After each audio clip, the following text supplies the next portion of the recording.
హల్లెలూయా. దేవునికి స్తోత్రం. ఈరోజు దేవుని వాక్యం వింటున్న వారిని దేవుడు దీవించి ఆశీర్వదించును గాక. ఆమేన్.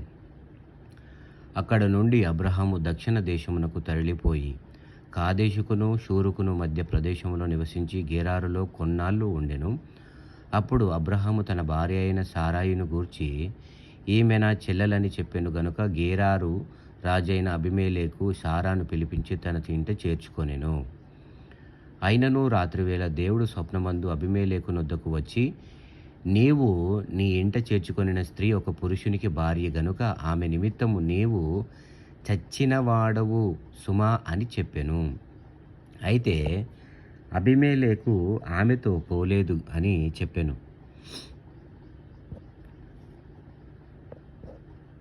అయితే అబీమెలెకు ఆమెతో పోలేదు గనుక అతడు, ప్రభువా, ఇట్టి నీతిగల జనమును హతము చేయుదువా?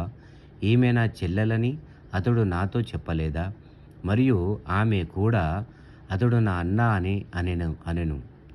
నేను చేతులతో ఏ దోషము చేయక యథార్థ హృదయముతో ఈ పని చేసి తిననెను. అందుకు దేవుడు, అవును, యథార్థ హృదయముతో దీని చేసితివని నేనెరుగుదును. మరియు నీవు నాకు విరోధముగా పాపము చేయకుండా నేను నిన్ను అడ్డగించి తిని. హల్లెలూయా. అందుకే నేను నిన్ను ఆమెను ముట్టనీయలేదు. కాబట్టి ఆ మనుష్యుని భార్యను తిరిగి అతనికి అప్పగించుము. అతడు ప్రవక్త. అతడు నీ కొరకు ప్రార్థన చేయును. నీవు బ్రతుకుదువు. నీవు ఆమెను అతనికి అప్పగించిన ఎడల నీవును నీ వారందరూ నిశ్చయముగా చచ్చెదరని, అప్పగించని ఎడల నీవును నీ వారందరూ నిశ్చయముగా చచ్చెదరని తెలుసుకోమని స్వప్నమందు అతనితో చెప్పాను.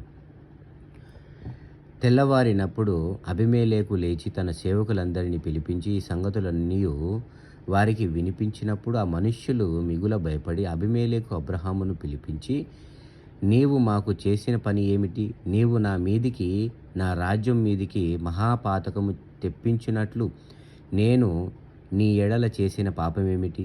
చేయరాని కార్యములు నాకు చేసితివని అతనితో చెప్పాను. మరియు అబీమెలెకు, నీవేమి చూచి ఈ కార్యం చేసితివని అబ్రహామును అడుగగా, అబ్రహాము, ఈ స్థలమందు దేవుని భయము ఏమాత్రమునూ లేదు గనుక నా భార్య నిమిత్తం నన్ను చంపుదరనుకొని చేసి తిని. అంతేకాక ఆమె నా చెల్లెలన్న మాట నిజమే. ఆమె నా తండ్రి కుమార్తె గాని నా తల్లి కుమార్తె కాదు. ఆమె నాకు భార్య అయినది. దేవుడు నన్ను నా తండ్రి ఇల్లు విడిచి దేశాంతరము పోవునట్లు చేసినప్పుడు నేను ఆమెను చూచి, మనము పోవు ప్రతి స్థలమందు ఇతడు నా సహోదరుడని నన్ను గూర్చి చెప్పుము. నీవు నాకు చేయవలసిన ఉపకారం ఏదని చెప్పి తిననెను. అబీమెలెకు గొర్రెలను గొడ్లను దాసీలను రప్పించి అబ్రహాముకిచ్చి అతని భార్య అయిన శారాను అతనికి తిరిగి అప్పగించెను. అప్పుడు అబీమెలెకు, ఇదిగో నా దేశము నీ ఎదుటనున్నది. నీకిష్టమైన స్థలము కాపురముండుమనెను. మరియు అతడు సారాతో, ఇదిగో నీ అన్నకు నేను 1000 రూపాయలిచ్చి యున్నాను. ఇది నీ యొద్దనున్న వారందరి దృష్టికి పశ్చాత్తాపముగా నుండుటకై ఇది నీ పక్షముగా ఇచ్చియున్నాను.